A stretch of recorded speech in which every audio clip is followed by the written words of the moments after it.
அஜித்தினுடைய market நிலவரங்கிறது ரொம்ப கவலைக்கிடமாக இருக்குது. இதுவரைக்கும் அஜித்துக்கு அவர் கேட்ட சம்பளத்தை கொடுத்த தயாரிப்பாளர்கள் இந்த முறை கொடுப்பதற்கு தயாராக இல்லை. 20 தயாரிப்பு நிறுவனங்கள் அஜித் படம் எங்களுக்கு வேணான்னு தலைதெறிக்க ஓடி இருக்காங்க. நைட் ஷூட்டு பிளான் பண்ணியிருக்காரு சித்து. அந்த மேனேஜர் வந்து என்ன பண்ணியிருக்காரு, இல்லை சார் நாங்கள் 6 மணி வரைக்கும் தரமாட்டேன், நைட்டு 2 மணியோடு நீங்கள் முடிக்கணும், 2 மணிக்கு மேலே போனோம்னா எங்களுக்கு டபுள் பேட்டா கொடுக்கணும், அது எங்கள் கம்பெனிக்கு தாங்காது, 2 மணிக்கு முடிக்கணும், இல்லைனா ஜென்ரேட்டர் ஆஃப் பண்ணிடுவேன்னு சொல்லிட்டு 2 மணி ஆனதுக்கப்புறம் இந்த மேனேஜரே போய் ஜென்ரேட்டர் ஆஃப். கங்கையமரனே ஒரு மனநோயாளி போல் தான் நடந்துகிட்டு இருக்காரு புதுவெளிகளில். ஒரு பத்திரிகையாளர்கிட்ட ஏய் அப்படின்னு கை காட்டுறது உட்பட பல சம்பவங்களை நம்ம பார்க்குறோம். நீங்கள் பாரதி ராஜா மனைவி கிட்ட வந்து நீங்கள் பர்சனலாக சொல்லியிருக்கோம், கூடிய அக்கறை கொண்ட கங்கையமரன் பாரதி ராஜாவை எத்தனை தர போய் பார்த்தார் அப்படின்னு எனக்கு தெரியல, நான் விசாரித்த வகையில் அப்படியெல்லாம் அவர் வந்ததாகவே தகவல் இல்லை.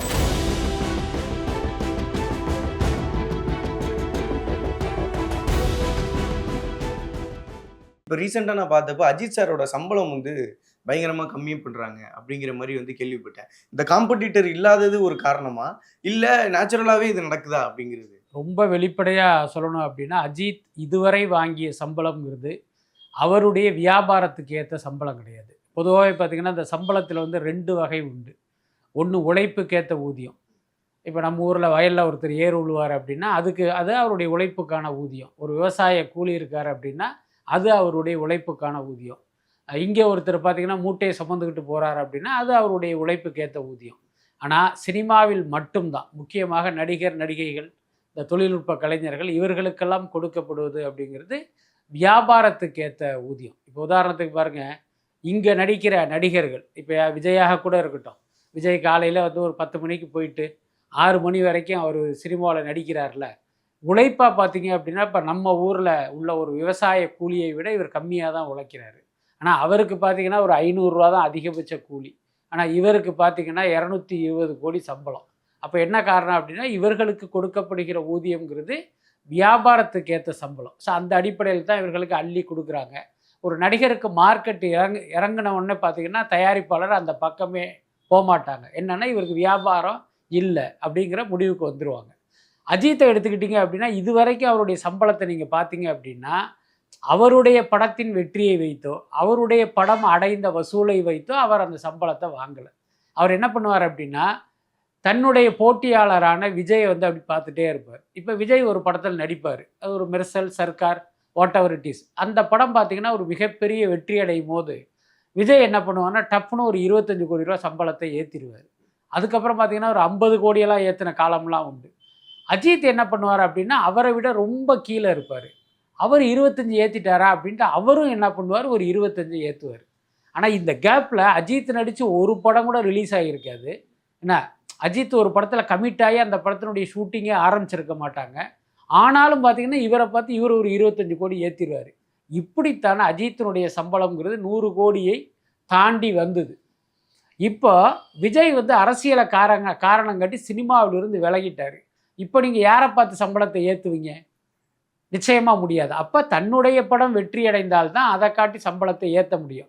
ஆனால் இவர் என்ன பண்ணார் அப்படின்னா ஜனநாயகன் படத்துக்கு விஜய் வந்து 225 கோடி சம்பளம் வாங்கினது தெரிஞ்சு தன்னுடைய சம்பளத்தை 185 கோடியாக ஃபிக்ஸ் பண்ணார். ஆனால் இவருக்கு உண்மையான மதிப்பு அப்படிங்கிறது பார்த்தீங்கன்னா கிட்டத்தட்ட ஒரு 85 கோடி 90 கோடி தான்.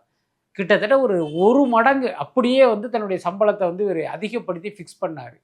இதுவரைக்கும் அஜித்துக்கு அவர் கேட்ட சம்பளத்தை கொடுத்த தயாரிப்பாளர்கள் இந்த முறை கொடுப்பதற்கு தயாராக இல்லை. என்ன காரணம் அப்படின்னா அஜித் படத்தினுடைய அதிகபட்ச வியாபாரங்கிறது 225 அல்லது 220 கோடி தான்.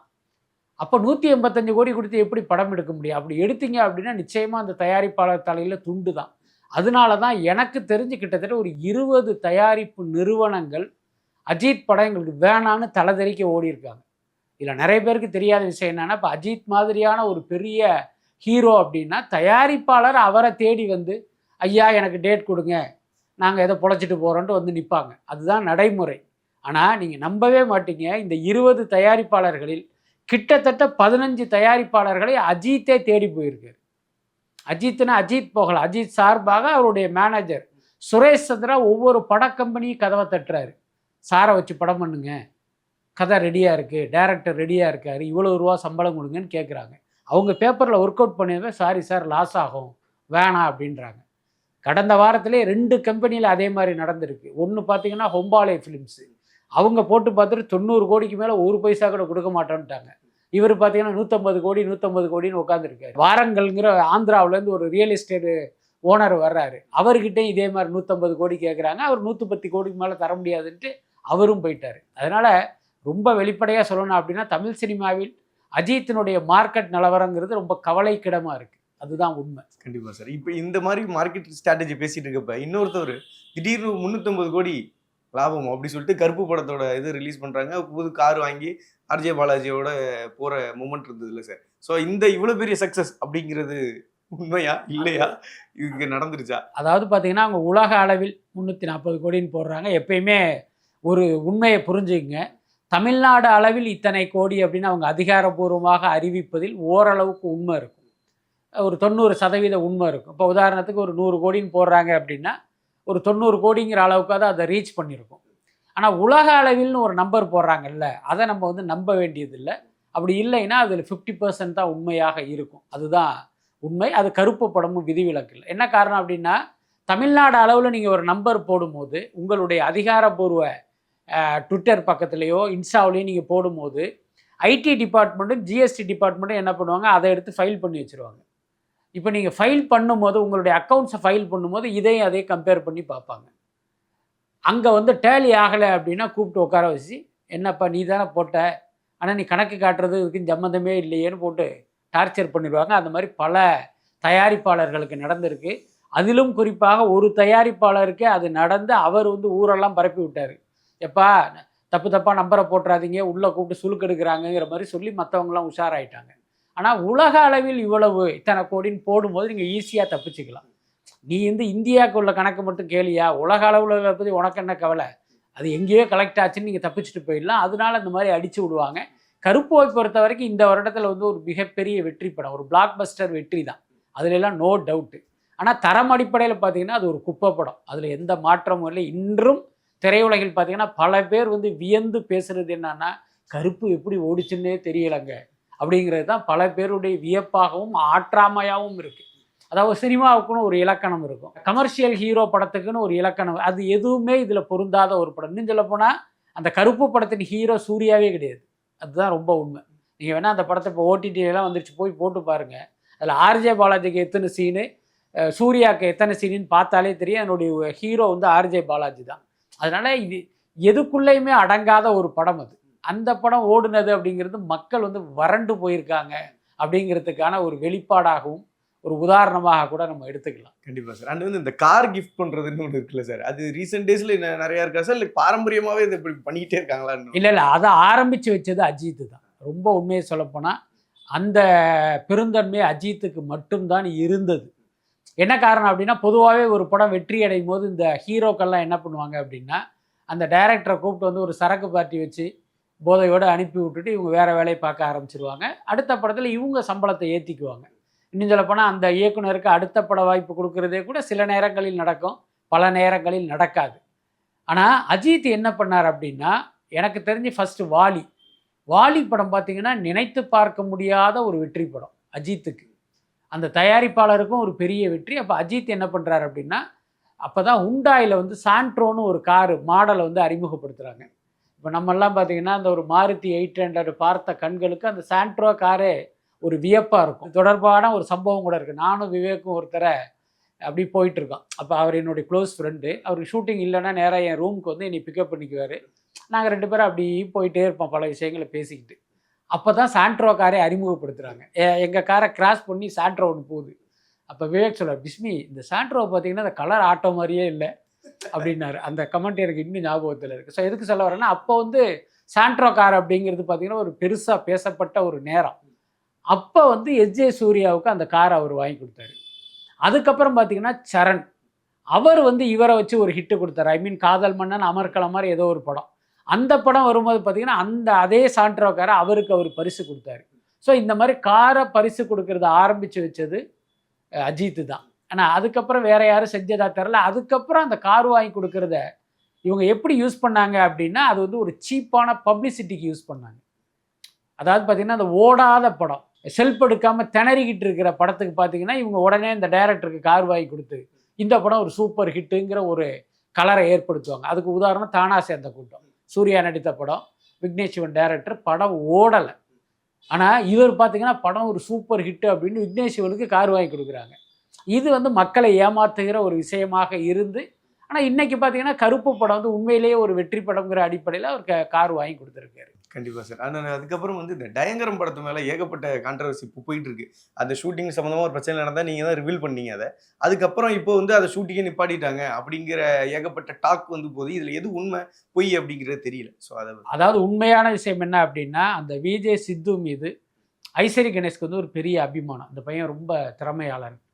அதுக்கு என்ன காரணங்கிறதே நான் முதல்ல சொல்லிடுறேன். ஆர்ஜே பாலாஜியை சினிமாவில் வந்து அறிமுகப்படுத்தினது ஐசரி கணேஷ் தான். அந்த படம் மூக்குத்தி அம்மன் பார்த்திங்கன்னா ஒரு பெரிய வெற்றி, மிகப்பெரிய வெற்றி அடைஞ்சது. அவர் உடனே என்ன பண்ணுறாரு, அடுத்த படம் இல்லை மூக்குத்தி அம்மனுக்கு முன்னாலே அவர் சில படங்கள்லாம் பண்ணாங்க, அந்த எல்கேஜி அந்த மாதிரி படங்கள்லாம். இப்போ இவர் என்ன பண்ணார் அப்படின்னா, மூக்குத்தி அம்மன் ஒரு பெரிய வெற்றி அடைந்த பிறகு மூக்குத்தி அம்மன் 2 பண்ணலாம் அப்படின்னு ஆர்ஜே பாலாஜிகிட்ட கேட்குறாரு. அப்போ ஆர்ஜே பாலாஜி கொஞ்சம் கூட நன்றி உணர்ச்சியே இல்லாமல், ஆர்ஜே பாலாஜிக்கிட்ட அது கிடையாது, ஐசரி கணேஷ்கிட்டையும் அந்த முகத்தை காட்டுறாரு. என்ன கேட்குறாருன்னா, இந்த மூக்குத்தி அம்மன் 2 பண்ணுறதுக்கு ஒரு பெரிய சம்பளம், நீங்கள் கற்பனையில் எட்டாத ஒரு சம்பளத்தை கேட்கும்போது ஐசரி கணேஷ் வந்து அதிர்ச்சி அடைகிறாரு. என்னென்னா, நேற்று வரைக்கும் இவன் வந்து நம்மக்கிட்ட கையை கட்டிட்டு நின்னா, போனால் போதுன்னு அவனுக்கு ஒரு வாய்ப்பு கொடுத்தோம், இன்றைக்கி படம் ஜெயித்தவனா அவன் வேற ஆளாக இருக்கானே அப்படின்னு அவர் உண்மையிலே அதிர்ச்சியாகி, எனக்கு தெரிஞ்சு நிறைய பேர்கிட்ட அவர் ரொம்ப ஃபீல் பண்ணியிருக்காரு. சினிமாவில் நான் எவ்வளோ பேரை பார்த்துருக்கேன், இப்படி ஒரு நன்றி கெட்டவனா நான் பார்த்ததே இல்லை அப்படின்ட்டு பல பேர்கிட்ட அப்படி புலம்பிக்கிட்டே இருந்திருக்காரு. அப்போ அவர் மனசில் தோணுன விஷயம் என்ன அப்படின்னா, இவனை மாதிரி பார்த்திங்கன்னா அந்த சின்ன திரையில் டிஜிட்டலில் இருக்கிற ஒருத்தனை நம்ம அறிமுகப்படுத்தணும் என்ன அப்படிங்கிற மாதிரி அவர் முடிவு எடுக்கிறாரு. அப்படி அவர் தேடும் போது அவருடைய கண்ணில் பட்டது தான் விஜய் சித்து.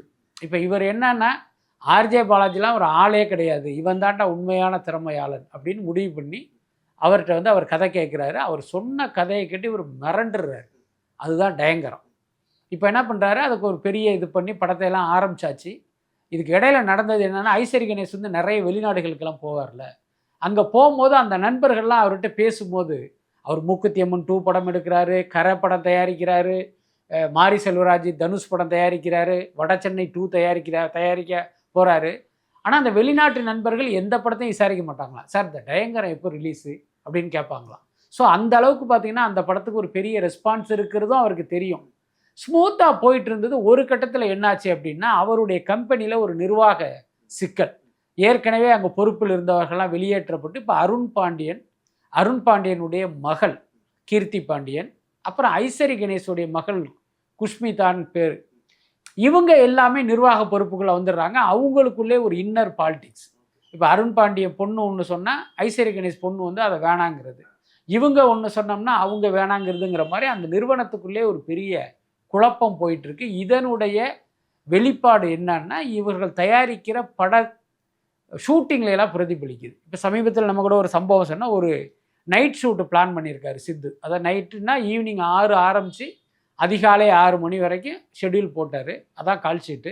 அதுக்குள்ளே பார்த்திங்கன்னா இந்த குறிப்பிட்ட ஒரு போர்ஷனை வந்து முடிக்கணும்னு பிளான் பண்ணியிருக்காரு. அந்த மேனேஜர் வந்து என்ன பண்ணியிருக்காரு, இல்லை சார் நாங்கள் 6 மணி வரைக்கும் தரமாட்டேன், நைட்டு 2 மணியோடு நீங்கள் முடிக்கணும், 2 மணிக்கு மேலே போனோம்னா எங்களுக்கு டபுள் பேட்டா கொடுக்கணும், அது எங்கள் கம்பெனிக்கு தாங்காது அப்படின்னு சொல்ல. இல்லைங்க, எனக்கு 6 மணி எக்ஸ்ட்ரா 4 ஹவர்ஸ் இருந்தால் தான் என்னால் அந்த போர்ஷனை முடிக்க முடியும்னு அவர் எவ்வளவோ சொல்லியிருக்காரு. 2 மணிக்கு முடிக்கணும், இல்லைனா ஜென்ரேட்டர் ஆஃப் பண்ணிடுவேன்னு சொல்லிவிட்டு 2 மணி ஆனதுக்கப்புறம் இந்த மேனேஜரே போய் ஜென்ரேட்டர் ஆஃப் பண்ணிட்டார். அதில் அந்த பையன் வந்து ரொம்ப நொந்து போயிட்டார். மிகப்பெரிய அவமானமாக அவர் இது பண்ணி இந்த படத்தை நம்ம கண்டினியூ பண்ண வேணாங்கிற அளவுக்கு அவர் போயிட்டாராம். ஏன்னா இதுதான் நம்ம லைஃப்னு நினச்ச ஒருத்தர். இதில் பெரிய கொடுமை என்னென்னா, இந்த படத்துக்காக அவர் ₹1 கூட இன்னும் சம்பளம் வாங்கலை. ஏன்னா இது நமக்கு லைஃபு. நீங்கள் யோசிச்சு பாருங்கள், அறிமுகப்படுத்தின ஐசரி கணேஷ்கிட்ட பல கோடி சம்பளம் கேட்குற ஆர்ஜே பாலாஜி, இவர் பார்த்தீங்கன்னா ₹1 கூட சம்பளம் வாங்காமல் கிட்டத்தட்ட 3/4 படத்தை எடுத்து கொடுத்துருக்கிற விஜய் சித்து. அப்போ இவரை நீங்கள் எப்படி ட்ரீட் பண்ணணும் அது வந்து இவங்களுக்கு தெரியல. பட் இப்போ நான் நம்புறது என்னென்னா, ஐசரி கணேஷுடைய நாலேஜுக்கு உட்பட்டு இந்த அவமானங்கள் சித்துவுக்கு நடந்திருக்காது. இந்த உள்நாட்டு குழப்பம் மாதிரி இந்த கம்பெனியில் இருக்கிற இந்த இன்னர் பாலிடிக்ஸ் காரணமாக இது நடந்திருக்கும்னு நினைக்கிறேன். அதில் வந்து அவர் ரொம்ப வெக்ஸ் ஆகிட்டார். ஸோ அதனால் ஒருவேளை அவரே அந்த படத்தை தூக்கி போட்டுட்டு வரதுக்கு வாய்ப்பு இருக்குது. அல்லது வந்து இவங்களே வந்து சரி இந்த படத்தை கொஞ்சம் ஹோல்ட் பண்ணுன்னு கூட நினச்சி அப்படி பண்ணியிருக்கலாம்.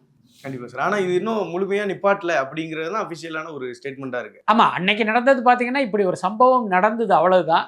ஆனால் இன்னைக்கு ஐசரி கணேஷோடைய சிச்சுவேஷன் சரியில்லை. அதனால அந்த படங்களையெல்லாம் அவர் ஹோல்ட் பண்ணியிருக்கிறதுக்கு வாய்ப்பு இருக்குது. கண்டிப்பா சார். அண்ட் அடுத்ததா வந்து இந்த பாரதி ராஜா அவர்களோட இழப்பு பெரிய இழப்பா இருந்தது. அதை தாண்டி சீமான், பாரதி ராஜா 2 பேரோட அந்த கடைசி கட்டம் வரையும் அவரோட நின்னதுக்கு நிறைய பேர் வந்திருந்தாங்க. பட் இவரோட விஷன் மட்டும் நிறைய பேர் பேசுனாங்க. ஏன்னா கடைசி வரையும் நின்றுருந்தார் அப்படிங்கிற. அதுக்கு என்ன பாண்டிங் காரணம்? இல்லை, பாரதி ராஜாவுடைய உதவியாளராக இருந்தார்.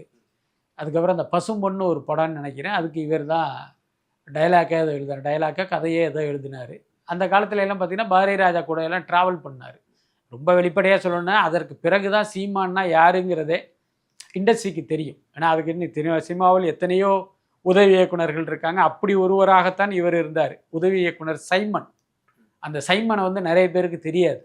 ஆனால் பாரதி ராஜா கூட போய் ஒட்டிக்கிட்டு அவரோட ட்ராவல் பண்ணும்போது தான் சீமானாக மாறி பலருடைய கவன ஈர்ப்புக்கு உள்ளாகி இவருக்கு பட வாய்ப்பு கிடைத்து சில படங்கள்லாம் அவர் இயக்குனார். எல்லாத்துக்கும் மேலே பாரதி ராஜா மேலே பார்த்திங்கன்னா ரொம்ப ஒரு பேரன்பு கொண்ட ஒருத்தராக சீமான் இருந்தார். அதையும் நம்ம மறுக்க முடியாது. அப்போ தன்னுடைய சொந்த தகப்பன் இறந்த அந்த துயரத்தோடு வந்து அந்த இறுதிச் சடங்கில் அவர் கடைசி வரைக்கும் இருந்திருக்கார். அது ஒரு நல்ல பண்பு தானே. ஏன்னா இப்போ சினிமாக்காரர்களை பொறுத்த வரைக்கும் உயிரோடு இருக்கும்போது தான் இந்த அன்பு மரியாதை எல்லாம். உடல் நலம் குன்றி நம்ம படுக்கையில் வீழ்ந்தாலோ அல்லது இறந்து போனாலோ இவங்கெல்லாம் கண்டுக்க மாட்டாங்க. அதுதான் சினிமாக்காரர்களுடைய இயல்பு. அதை தாண்டி அவர் இறந்த பிறகும் ஒரு சொந்த மகனை போல் அங்கே இருந்தது அப்படிங்கிறது உண்மையிலே ஒரு நல்ல பாசிட்டிவான விஷயம் தான் அது. கண்டிப்பாக சார். அண்ட் வந்து அந்த எப்போவுமே இந்த இறப்பு அப்படின்னாலே வந்து நிறைய விஷுவல்ஸ் வச்சு என்னென்னமோ விஷயங்கள்லாம் பேசப்படும். இப்போ நம்ம இன்டர்வியூக்கு முன்னாடி கூட ஒரு சில விஷயங்கள்லாம் பார்த்தோம். இதில் எது உண்மை எது பொய் அப்படின்றத டிஃபைன் பண்ணுறதே ரொம்ப கஷ்டமாக இருக்குது. ஏன்னா விஷுவலில் ஒன்று வருது, இங்கே ஒன்று பேசுகிறாங்க. இதில் எது உண்மை எது பொய்? ஏன்னா அன்னைக்கு கங்கை அமரன் வந்து சத்தம் போட்டு நீங்களாம் எங்கே போனீங்க அப்படிங்கிற மாதிரி கேட்டதாகட்டும், நிறைய பேர் அது சம்மந்தமாக டைட்டில் வச்சு தமிழன் வச்சு போட்டதாகட்டும். ஸோ இதை எப்படி சார் எடுத்துக்கணும் மக்கள்? இல்லை, ஆக்சுவலி ரொம்ப வெளிப்படையான உண்மை என்ன அப்படின்னா, இப்போ நம்ம வீட்டிலேயே ஒரு வயசானவர், ஒரு 80 வயதை கடந்த 75 வயதை கடந்த ஒருத்தர் ஒரு பெட் ரிடன் ஆகிட்டா, அந்த குடும்ப உறுப்பினர்கள் எந்நேரம் அவருடைய கட்டிலில் படுக்க போட்டு தலைமாட்டில் உட்காந்து விசிறியால் வீசி விட்டுக்கிட்டுலாம் உட்கார மாட்டாங்க. கொஞ்ச நாளைக்கு இருப்பாங்க. அதுக்கப்புறம் பார்த்திங்கன்னா அவங்களே ரியாலிட்டியை புரிஞ்சுக்கிட்டு அதுக்கு ஒரு கேர்டேக்கரை போட்டுட்டு அவங்கவுங்க வேலையை பார்க்க ஆரம்பிச்சிருவாங்க. அது சென்னை போன்ற பெருநகரங்களில் நம் வீட்டில் ஒரு மூத்த குடும்ப உறுப்பினருக்கு உடல்நலம் சரியில்லை அப்படின்னா யாரும் பக்கத்தில் உட்காந்து பார்க்கறது இல்லை. அதுக்கு தப்பு சொல்ல முடியாது, அவர்களுடைய வாழ்க்கை சூழல் அப்படி இருக்குது. ஸோ அப்படித்தான் பாரதி ராஜாவும். பாரதி ராஜாவுக்கு உடல்நிலை சரியில்லாமல் கிட்டத்தட்ட ஒரு 2 வருஷத்துக்கு மேலே வந்து அவர் பெட் ரிடனாக தான் இருக்கார். அப்போ அந்த குடும்ப உறுப்பினர்கள்லாம் என்ன பண்ணாங்க, ஒரு கட்டத்தில் ஒரு கேர்டேக்கரை போட்டுட்டு அவங்கவுங்க வேலையை பார்க்க ஆரம்பிச்சிட்டாங்க. அதுக்கப்புறம் அவர் இறந்த அன்று என்ன நடந்திருக்கு அப்படின்னா, பாரதி ராஜாவுடைய மகள் ஜனனி வந்து மலேசியாவில் இருக்காங்க. அவங்க அங்கே தான் கல்யாணம் பண்ணி கொடுத்தது. பாரதி ராஜாவுடைய மனைவி வந்து ஏதோ ஒரு வேலையாக தேனிக்கு போயிட்டாங்க. இப்போ இங்கே வீட்டில் யார் இருக்கான்னா அந்த கேர்டேக்கராக ஒரு சின்ன பையன் விட்டுட்டு போயிட்டாங்க. அப்போ நடுராத்திரியில் அவருக்கு உடம்பு சரியில்லாமல் போய் உடனே அவர் வந்து அவர் மனைவிக்கு தகவலை சொல்லி அவங்க வந்து வர முடியாத தூரத்தில் இருந்தாங்க. இந்த இடைப்பட்ட நேரத்தில் இவர் இறந்துட்டார். இதுதான் நடந்தது. இதை அறிந்து தான் அந்த கங்கை அமரன் வந்து பயங்கரமாக அந்த சாவு வீட்டில் வந்து ரியாக்ட் பண்ணுது. எனக்கு தெரிஞ்சு பார்த்தீங்கன்னா இப்படி ஒரு சீனை அவர் வந்து பண்ணியிருக்க வேண்டிய அவசியம் இல்லை. இன்னொன்று கொஞ்ச நாளாகவே கங்கை அமரனே ஒரு மனநோயாளி போல் தான் நடந்துக்கிட்டு இருக்காரு. பொது வெளிகளில் ஒரு பத்திரிகையாளர்கிட்ட ஏய் அப்படின்னு கை காட்டுறது உட்பட பல சம்பவங்களை நம்ம பார்க்குறோம்.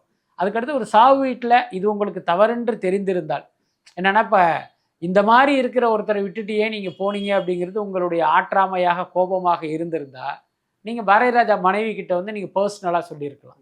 எல்லாத்துக்கு மேலே அங்கே ஒட்டுமொத்த ஊடகங்களும் அங்கே தான் இருக்குது, மொத்த இண்டஸ்ட்ரியும் அங்கே தான் இருக்குது. அப்படிங்கும்போது நீங்கள் இவ்வளோ பெரிய சீனை போட வேண்டிய அவசியம் இல்லை. அப்படி அக்கறை கொண்ட கங்கை அமரன் பாரதி ராஜாவை எத்தனை தர போய் பார்த்தார் அப்படின்னு எனக்கு தெரியல. நான் விசாரித்த வகையில் அப்படியெல்லாம் அவர் வந்ததாகவே தகவல் இல்லை.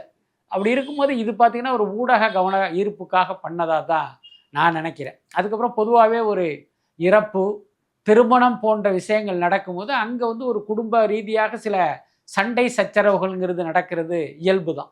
அது பாரதி ராஜாவுடைய இறப்பிலும் நடந்தது. முக்கியமாக பாரதி ராஜாவுடைய அதாவது மனோஜுடைய மனைவியிட்ட ரொம்ப மோசமாக அவங்க நடந்துக்கிறது வந்து நம்ம அந்த காட்சியில் பார்க்குறோம். நம்ம ஏற்கனவே கேள்விப்பட்டது தான். பாரதி ராஜாவுடைய மகன் மனோஜ் இறந்த பிறகு அந்த குடும்பத்தில் வந்து ஒரு பெரிய சொத்து பிரச்சனை இருந்தது. இப்போ மனோஜுக்கு பார்த்திங்கன்னா 2 பெண் குழந்தைகள். ஸோ அப்போ அவருக்கு சேர வேண்டிய அந்த சொத்தை கிடைக்காமல் இருப்பதற்கு ஒரு பெரிய சதி வேலைகள்லாம் நடந்தது, அதுக்கு அவர்களுடைய உறவினர்கள்லாம் காரணமாக இருந்தாங்கன்னு ஒரு அரசல் புரசலாக செய்தி வந்தது. அதுக்குள்ளாரையெல்லாம் நம்ம எப்பயுமே ஆர்வம் காட்டினதில்லை. ஏன்னா ஒரு குடும்பம்னா அப்படி தான் இருக்கும். ஆனால் அது வந்து இன்றைக்கு ஒரு பொதுவெளியில் வந்து இப்படி வந்து ஒரு கீழ்த்தரமான விஷயமாக வெடித்தது அப்படிங்கிறது நமக்கு ரொம்ப மன வருத்தத்தை தான் கொடுக்குது. கண்டிப்பா சார். அண்ட் மீடியா அட்டென்ஷன்றப்போ அந்த இடத்துல இவ்வளவு ஊடகங்கள் இருக்காங்க. ஏதோ ஒரு இடத்துல எங்கேயோ பார்த்துருவாங்கன்ற ஒரு அட்டென்ஷன் கூட அவங்க கொஞ்சம் பண்ணலையோ?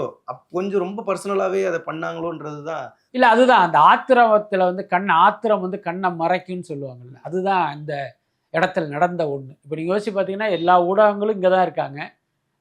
பாரதி ராஜாவின் மகளாக நம்மையும் ஃபோக்கஸ் பண்ணியிருப்பாங்கன்னு அவங்களுக்கு தெரியும் என்ன. ஆனால் அதையும் மீறி அவங்க ரியாக்ட் பண்ணுறாங்கன்னா என்ன அர்த்தம்னா, அதை தாண்டி இந்த யதார்த்தம் எல்லாத்தையுமே அந்த கோபம் வந்து மறக்க வச்சிருச்சு அப்படின்னு தானே அர்த்தம். அண்ட் வந்துட்டு 2 விஷயம் வந்து பெரிய மீம் மெட்டீரியலா மாறுனுச்சு. ஒண்ணு வந்து விஜய் சார் வந்து காலையிலே போய் பார்த்ததுக்கப்புறம் எல்லாருமே ராதிகா வந்து வாங்க அந்த மாரி பேசிட்டு அந்த இடத்துல இருந்தாலும், விஜய் சார் வாண்டடா போய் பேசி அவங்க பேசலன்ற மாரி ஒரு சில வீடியோக்கள் பயங்கரமா வந்து பரவிட்டே இருக்கு. ஒரு பக்கம் பார்த்தீங்கன்னா, விஜய் சேதுபதி அவர்கள் வந்து என்ன இவரு விடிவி கணேஷ பார்த்து என்ன நீங்க சட்டசபைக்கு போலையா? அப்படின்னு சொல்லி இந்த 2ம் பயங்கரமா இன்டர்நெட்ல போயிட்டு இருக்கு. ஸோ இது 2 இல்லை, பொதுவாகவே இந்த மீம் பற்றியெல்லாம் நம்ம பேசக்கூடாதுன்னு நினைக்கிறேன். என்னென்னா அந்த இடத்துல உட்காந்துருக்காங்க, அவங்க என்ன பேசுகிறாங்க, என்ன அவங்களுக்குள்ளே என்ன நடக்குதுன்னு எதுவுமே தெரியாது. அதுக்கடுத்து பார்த்தீங்கன்னா ஒரு மீம் வருது அப்படின்னா அதுக்கு முன்னால் என்ன நடந்தது, பின்னால் என்ன நடந்ததுன்னு யாருக்குமே தெரியாது. ஒரு சின்ன துண்டை வச்சுக்கிட்டு இதுதான் நடந்திருக்கும்னு வந்து நம்ம யூகம் பண்ணி பேசுகிறது, அதை வந்து ட்ரால் பண்ணுறது அல்லது அதை வந்து ப்ரைஸ் பண்ணுறதுன்னு இருக்குல்ல, அது வந்து ஒரு ஏற்புடைய விஷயம் இல்லை, ஒரு அறிவுபூர்வமான விஷயமும் இல்லை. இப்போ நீங்கள் விஜய் சேதுபதி விஷயத்தை எடுத்துங்களேன். ஒரு பட விழாவுக்கு போகிறாரு, அங்கே விடிவி கணேஷ் வராரு, என்ன நீங்கள் அங்கே போகலையான்னு கேட்குறாரு. அதோட அர்த்தம் சட்டசபைக்கு போகலையான்னு சொன்னதாகவே வச்சுக்கோமே. அதில் என்ன தவறு இருக்க முடியும்? நீ வந்து தாவேகா சார்பாக போட்டிட்ட, நீ வந்து சட்டசபைக்கு போகலையா அப்படிங்கிறது 2 சக நடிகர்கள் அவங்களுக்குள்ள ஜோவியலாக பேசிக்கிற ஒரு விஷயம். அதை நீங்கள் வந்து ஒரு பெரிய குற்றமாக எடுத்துக்கொண்டு விஜய் சேதுபதியை போட்டு பொழக்கிறது இருக்குல்ல, அது வந்து ஒரு சரியான விஷயம் இல்லை. இன்னொன்று, நம்மை போன்றவர்கள் அந்த மாதிரி மீம்ஸ்க்கெல்லாம் ஒரு முக்கியத்துவம் கொடுக்கக்கூடாது. அப்படி தான் நான் நினைக்கிறேன். உண்மையான ரொம்ப நேர்மையான தகவலுக்கு மிகப்பெரிய ஒரு நன்றி. நன்றி.